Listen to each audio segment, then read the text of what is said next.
Moggcast, a fortnightly conversation with Jacob Rees-Mogg about the topics of the day.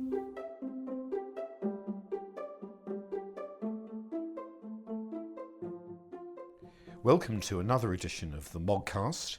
This is Paul Goodman, editor of Conservative Home, in conversation with Jacob Rees-Mogg. Jacob, I'm finding ourselves, in the position of the Red Queen, wasn't it, in Alice in Wonderland, who had to run to stand still, because by the time our listeners hear this Moggcast tomorrow morning, I dare say more people will have resigned. Scott Mann resigned as a PPS this morning. I just wanted to ask you, these resignations, are they being coordinated? Not by me, and not as far as I know. I think what is happening is that people have been reflecting on the white paper, on the Chequers deal, and they've been speaking to their constituents. I was campaigning on Saturday morning in the Keynsham High Street, and everybody who came up to me was against the Chequers deal.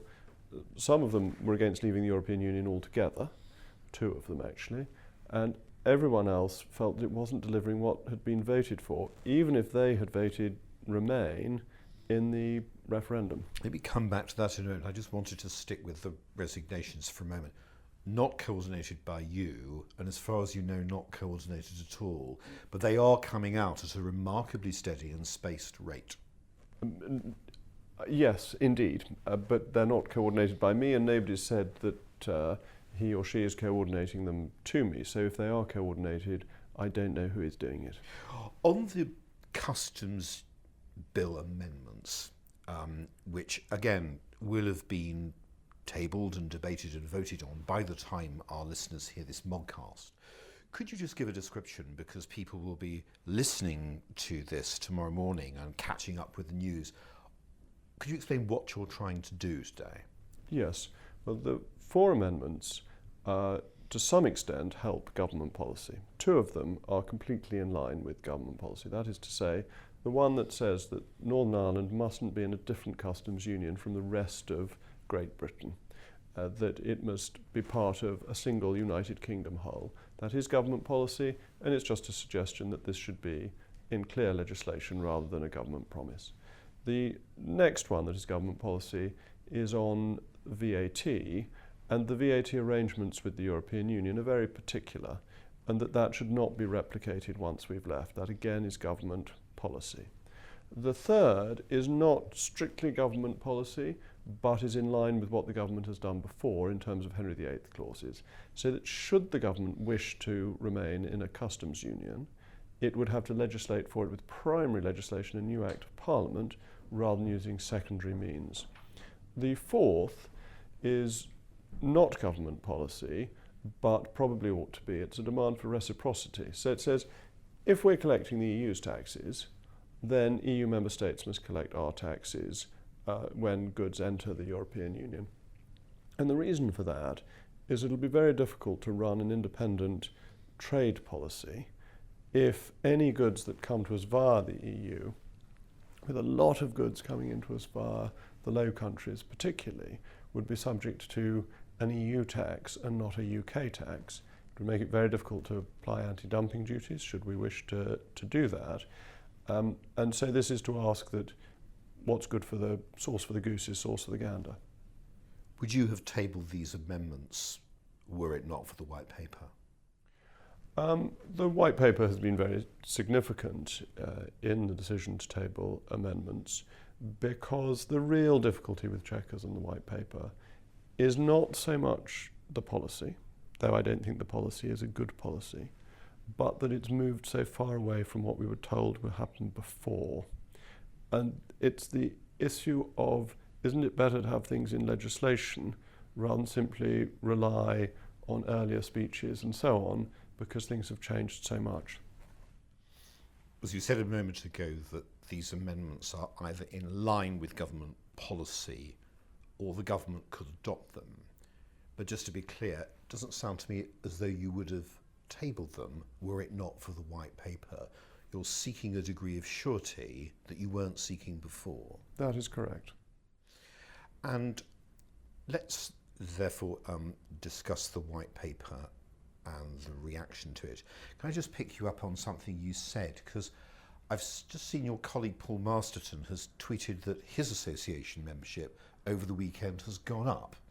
Now, I'm sure that, we know from Conservative Home that lots of people are very angry and disappointed about this proposal because we're getting the emails that are intended for CCHQ and which come through to us. But could it be that party members are less angry about this than we think, because a lot depends on the local MP?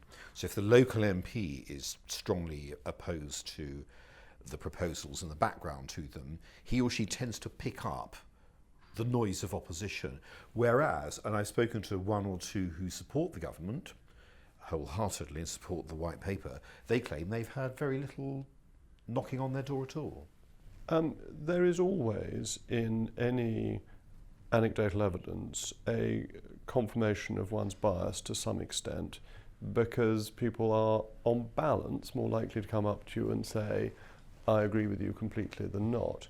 I found it very interesting talking to some of my Remain supporting fellow MPs who have been absolutely astonished by the reception they've got from their associations. Letters coming in from people that they respect and whose views they value, saying that this is not what we've voted for. So I think that it's wider than just Leave MPs getting a Leave reaction. And what I was doing on Saturday morning wasn't speaking only to Conservative members, it was going up and down the high street with anybody coming up to me who wanted to talk to me. And that probably gets you a wider feeling than exclusively talking to one's own membership. What do you think of what we read, by the way, about Conservative MPs such as Andrea Jenkins being threatened with having campaigning resources and money withheld from them? Well, this is a confusion between where authority lies within the Conservative Party, that donors give money to central office and the whips run Parliament. The whips do not run central office funding, and these two, it's very important that they're kept separate, because I think donors would be pretty unhappy, many of whom are quite Eurosceptic, if they thought that there was an effort to penalise Eurosceptic MPs. The party chairman was reported in one instance to have spoken to a backbencher, not the whips.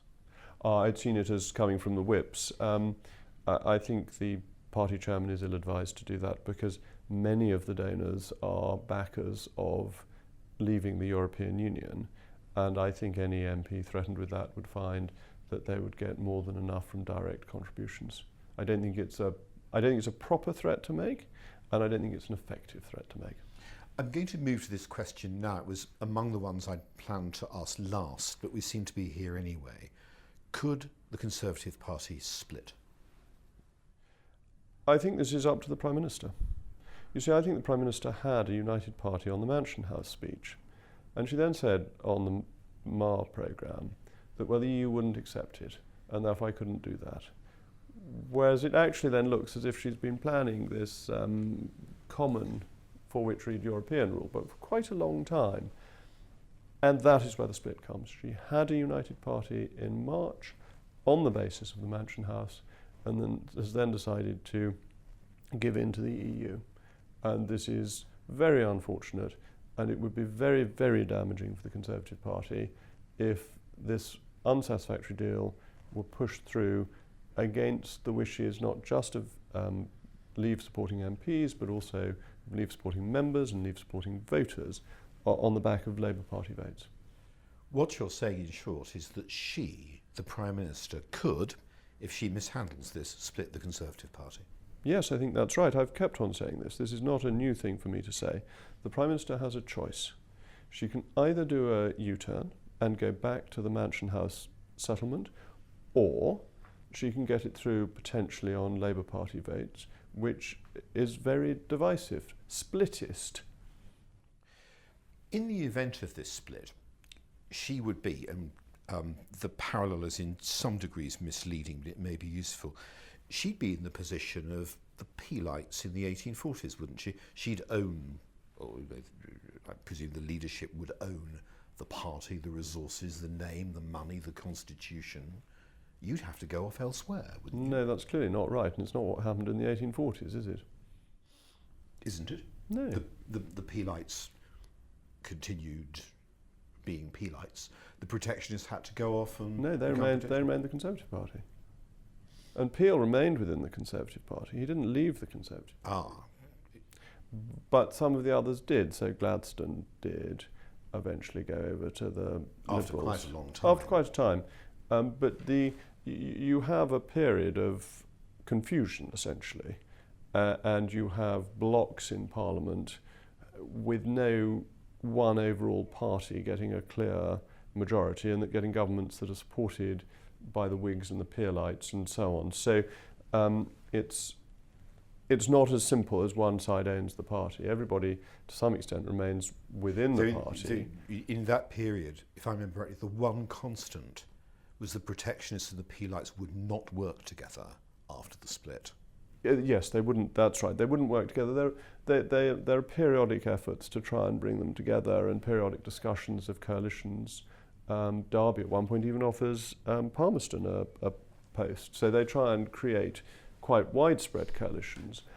I don't think one can make precise parallels with the 1840s. Particularly since now, this is the age of mass elections. You didn't have mass elections in the 1840s. So the inference is you'd have whoever the equivalent of the Peelites is, let us call them forever the Mayite Conservatives, standing in constituencies against the protectionist or Disraelian Conservatives, in this case the Rees-Mogg Conservatives. No, I think this is going too far. I don't think this is going to happen. I actually don't think there will be this split, because I think it's more likely the policy changes. When you've got a position where neither Peter Mandelson nor Ian Duncan Smith supports the policy, it seems quite difficult to get it through. Now, of course, Mandelson is doing this for what we would call his own reasons, is he not? And the phrase he used, I think yesterday I saw, was the worst of all worlds. Coincidentally, this phrase is also used by Justine Greening this morning, who's come out in favour of a second referendum. It seems to be the case, doesn't it, that what you might call the ultra-Remainers believe, not without reason, that the Prime Minister is weak.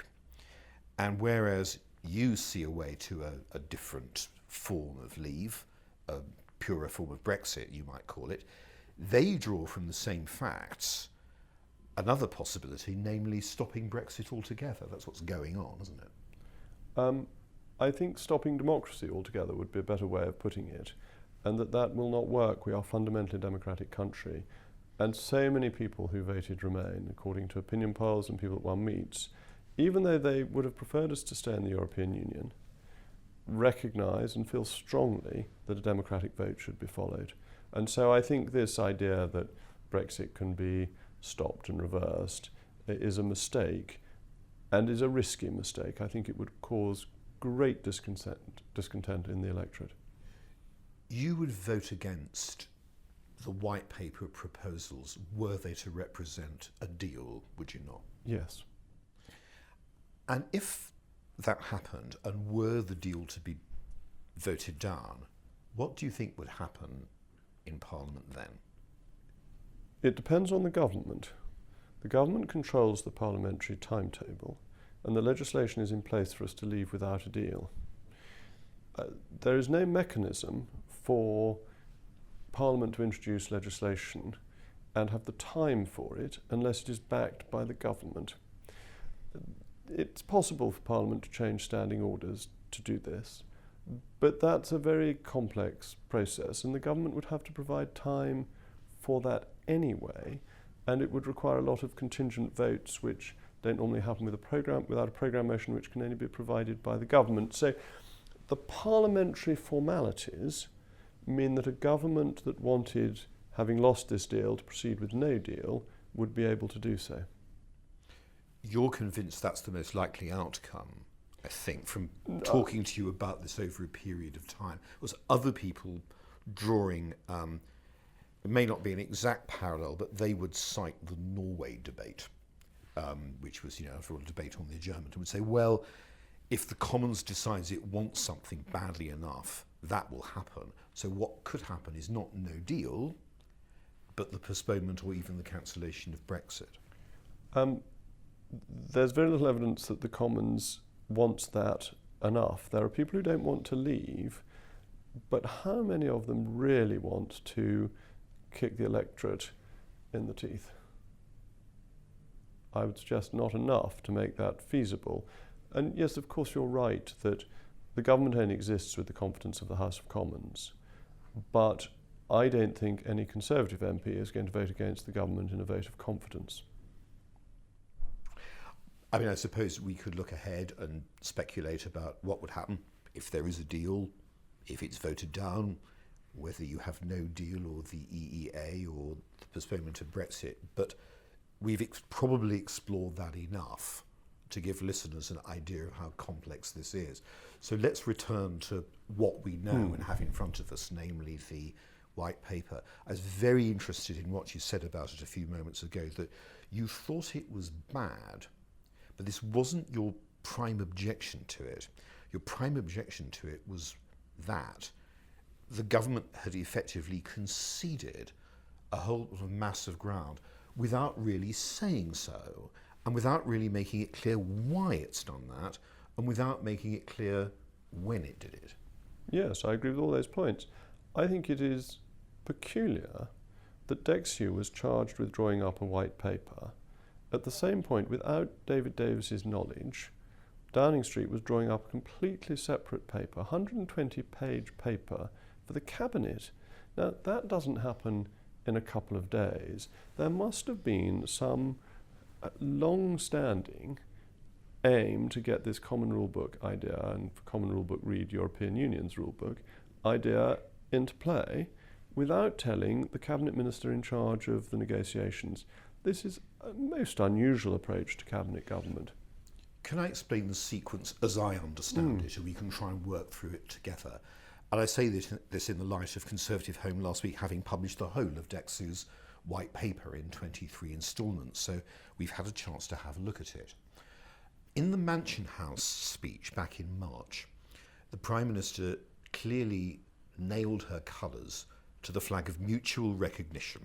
So we wouldn't have ongoing harmonisation, we'd have mutual recognition. And this was consistent with everything that had happened before. Yes. There'd been a whole discussion at Chequers in January or February, I think, about the form that mutual recognition might take. So at some point between March and the emergence of this white paper, something changed somewhere, but we don't really know when. All I know is that the Dexew ministers were aware near the end of the process that, as it were, they're in one room writing their own white paper. Ollie Robbins is next door writing his own. But this happened very late in the day. When do you think the Prime Minister changed her mind? Well, you don't even know that the Mansion House speech was precisely the view of the Prime Minister at that time. That is, on Mr. Maher's show yesterday morning, Sunday morning, the Prime Minister, when asked when this plan had first been thought about, wouldn't give any indication of when it had been, and it seemed to have been some time ago. March is not that long ago. It's very troubling, and I think the Prime Minister ought to be clear about this and should tell the electorate what the process was, what led to this, and why was Dexew not told when that was the department's job. We're getting into very difficult territory here, but in essence, you're suggesting that the Prime Minister might not have been being straight when she delivered the Mansion House speech, that she might already have had an alternative model. Now, David Davis, in his resignation letter, and this has been rather missed by most of the media, basically said in terms the Prime Minister had not been upfront with him in everything that she did. So I'm coming back to where you began this section of the conversation. We have a question of trust here, and it doesn't seem to me that you now entirely trust the PM. There is an issue of trust.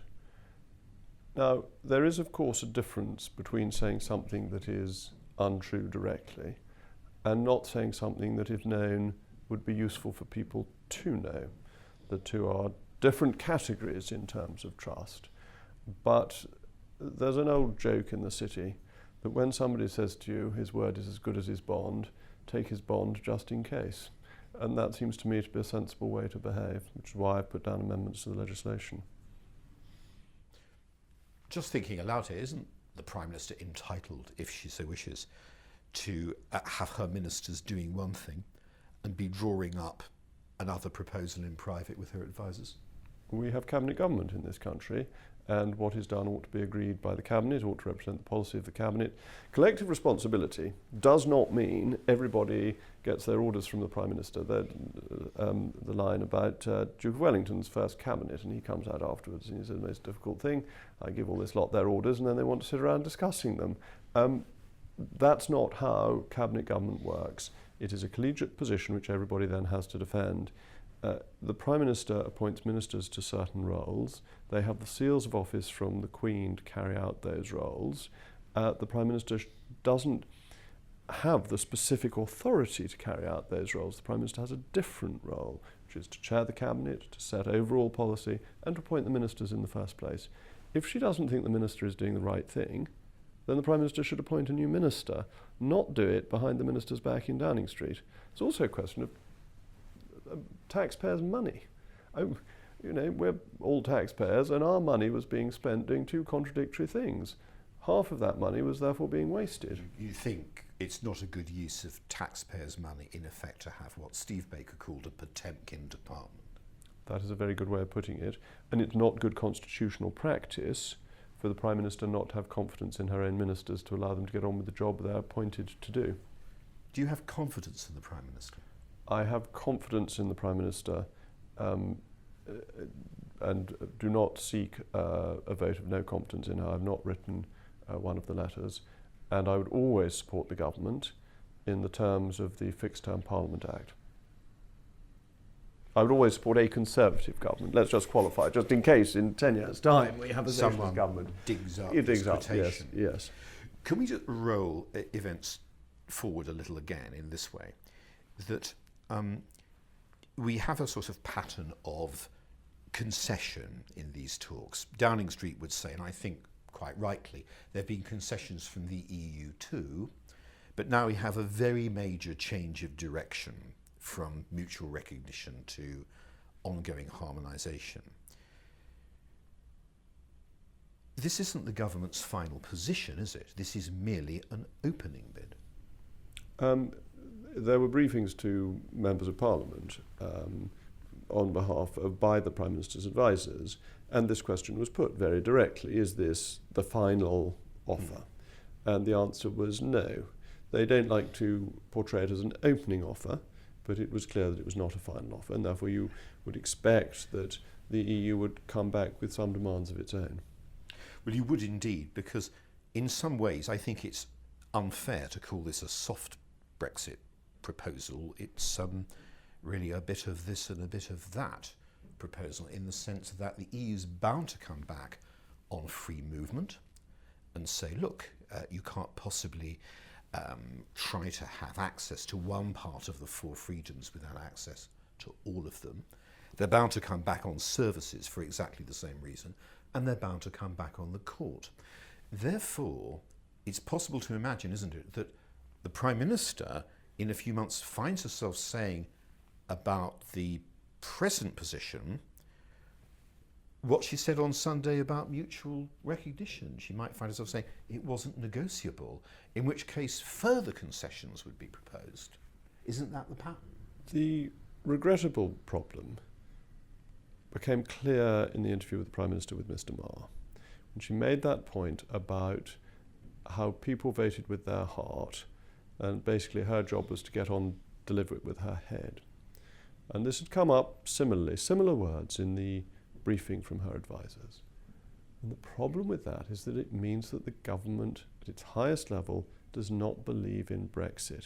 You see, people like me who campaigned for Brexit think it is this wonderful opportunity that it's heart and head together. It's constitutionally right, it's economically advantageous, it will create a real opportunity for this country to be a global nation rather than tied into the failing European economic model. But the Prime Minister thinks that leaving is costly. and therefore, of course, she's not arguing for the best Brexit because she wants to be protected in this failing fortress Europe. And that is at the heart of the weakness of the negotiating position. The Prime Minister is scarcely surviving the publication of these proposals. She wouldn't survive further concessions, would she? Well, I suppose the hope from a unity of the Conservative Party point of view and the interest of the country point of view is that the European Union turns around and says, we are not accepting these, we want more. And the Prime Minister, recognising the political reality, says, OK, then it's got to be a completely different deal, basically a free trade deal on a Canada basis, and you put up a border in Ireland if you feel like it. I just note in passing that Downing Street is no longer stressing no deal is better than a bad deal. Again, look at the interview with Mr. Marr, and the Prime Minister seemed to think that any deal was better than a bad deal. But also there's a very interesting report in The Sun that said that Gavin Barwell had said Ireland isn't that important, and the Prime Minister always wanted a soft Brexit. Now, that's fine, that's not a dishonourable position. But the Prime Minister should have said so from the outset, and then we would have known where we stood. She should have said so to the voters. What do you say to people who say to you, you were being purist and doctrinaire about all this, that you could bring down the Prime Minister, in effect, you might even bring down the government, and we will have Mr. Corbyn? I've said very clearly that I will not vote against a Conservative government under the Fixed Term Parliaments Act vote of confidence, which is the only way of bringing the government down and getting to Mr. Corbyn. I would dispute that I've been doctrinaire. I have been willing to accept any number of compromises that I'm not enthusiastic about. So giving the EU £39 billion, which is more than I think we need to pay them, accepting a transition period, which is not an implementation period the Prime Minister initially called for, and the two are different, accepting that we might belong to certain agencies, accepting the very widespread compromises under the Mansion House speech, which weren't a pure in every form Brexit, were compromise that brought everybody together. The point at which people like me have dug our heels in is when we become simply a rule taker in perpetuity for our goods and agri-foods, severely limiting our ability to do trade deals with the rest of the world, and de facto subject to the European Court of Justice. On that point, Donald Trump was telling the full, candid, unvarnished truth first time round at his interview with The Sun, wasn't he? Under the terms of this proposal, the government white paper, any trade deal with America would be off, whatever he said in a press conference at Chequers afterwards.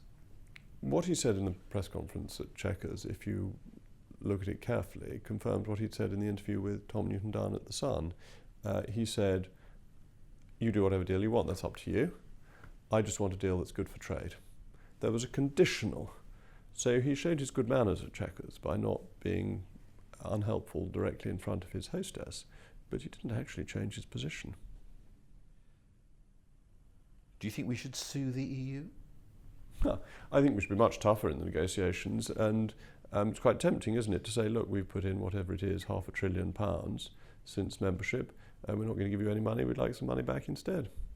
Of course you should be robust. You should always be... in negotiations, you should do two things. One is you should be generous on issues that are going to be settled in one direction anyway, where we should have been over people from EU member states living in this country. And the other is, on the things that matter to you, should be as hard as nails. We've been hard on the issues that don't matter, which we're going to give away anyway, and soft on the ones that really do. We've had the whole negotiation upside down. It's not necessarily an endorsement of the proposal that we should sue the EU, but leaving that aside for a minute, what's your view of Trump? I'm fascinated by him as a political phenomenon. I'm impressed by the things that he manages to get done in a way that most politicians wouldn't dare, that they are much more cautious, they're much more likely to follow the norms, whereas he throws the norms up in the air and sees where they fall. But he's done something remarkable in terms of his meeting with Kim Jong-un and potentially begun to unlock a very long-running problem that nobody else managed to do anything about. his Iran policy may turn out to be rather more successful than people initially thought. So I think he is an underrated politician because people don't realise about the way in which he needs to appeal to his electoral base. And remarkably, he delivers on his promises. He's done things that previous Republican leaders had promised and didn't do. And he's got in and he's done them. And I think either you shouldn't promise things to voters or you should do them. And to that degree, I think he is proving rather more successful than many people anticipated. Have you met Steve Bannon? Yes, I met him 6 months ago or so. What's your view? Very interesting man to speak to. Very well informed, obviously was very close to Donald Trump. I've only met him once, so I don't know him that well, but he is very, very well informed and with very strong views. Some people would say, call a spade a spade. Bannon flirts with and helps to drive the alt-right, and Trump's attitude to Putin is a danger to the West. I am very suspicious of Putin.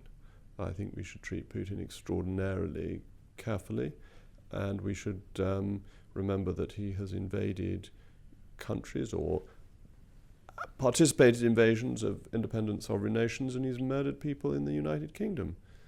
I mean, this is really serious. He is not a friend of ours, and when you sup with the devil, you should use a long spoon.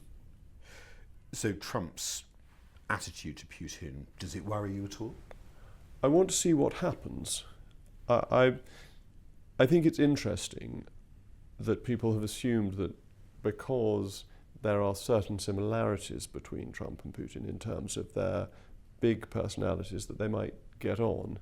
It could be precisely the reverse. They could find that they're actually quite competitive with each other and that the relationship isn't as smooth as people fear. I am nonetheless concerned about what may happen between Donald Trump and Vladimir Putin. I think one should watch it with great caution and see what happens. And what about Bannon and the alt-right? An LBC producer, I think, quoted Bannon yesterday as saying that Tommy Robinson is a hero. Well, I think that's simply wrong on Tommy Robinson, that I think our contempt of court laws are a very sensible protection of the right to a fair trial, and that freedom of speech is crucial, but so is the right to a fair trial, and standing outside a courthouse shouting abuse at somebody whose trial is underway has been illegal in this country since time immemorial. This is not a new piece of law. It's not a restraint of free speech. It is the ordinary desire to ensure that people have a fair trial. In the United States, of course, it's different. In the United States, the First Amendment protects free speech even when people are being prosecuted, but juries are sequestered in high-profile cases for much longer than they are in this country. Very different sort of person. Boris Johnson, what do you think the future holds for him? Oh, I think Boris Johnson is a very important political figure, very powerful, charismatic figure, popular, appeals broadly across the country. I'm a great admirer of Boris Johnson's. What do you hope he does now? I mean, after all, he is the Leave politician with arguably, you're somewhere in the queue yourself, Jacob, but it's arguably got the biggest projection. He was the star force of the Vote Leave campaign. What should he do now? I mean, we suggested on Con Home this morning he should go out and take the case for Leave, the case against a second referendum, if you like, take it out and go campaigning around the country, which he's good at. I certainly think those of us who want to leave the European Union need to be more campaigning.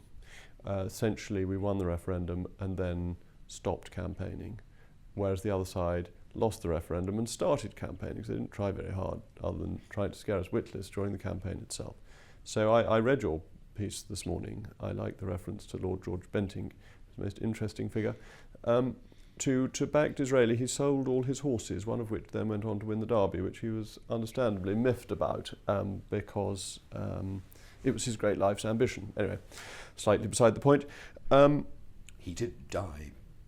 He died quite young. He died quite young, yes. And Disraeli didn't with a majority, I think, until 1874. It's 28 years out of office. I don't see that happening to the Conservatives. I think we're more likely, as I said earlier, to reverse the policy than to split the party. And the great thing to remember is that Peel was right about the Corn Laws, and the Prime Minister currently is wrong about not leaving the European Union, de facto. So yes, I think some more campaigning. It's excellent to see that he's writing for the Telegraph again. That's a wonderful platform for him.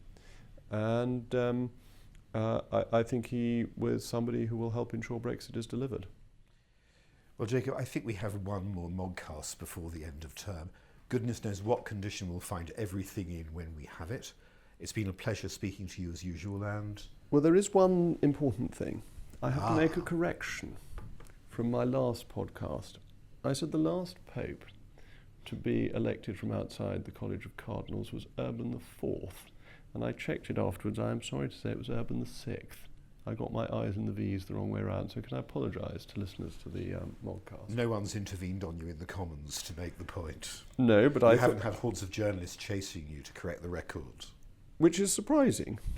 Of course, we know how much attention journalists pay to detail, on which point, thank you very much for correcting the record and for speaking to us. I've enjoyed this conversation very much and look forward to speaking with you again in a fortnight. Thank you very much. The Moggcast, a fortnightly conversation with Jacob Rees-Mogg about the topics of the day.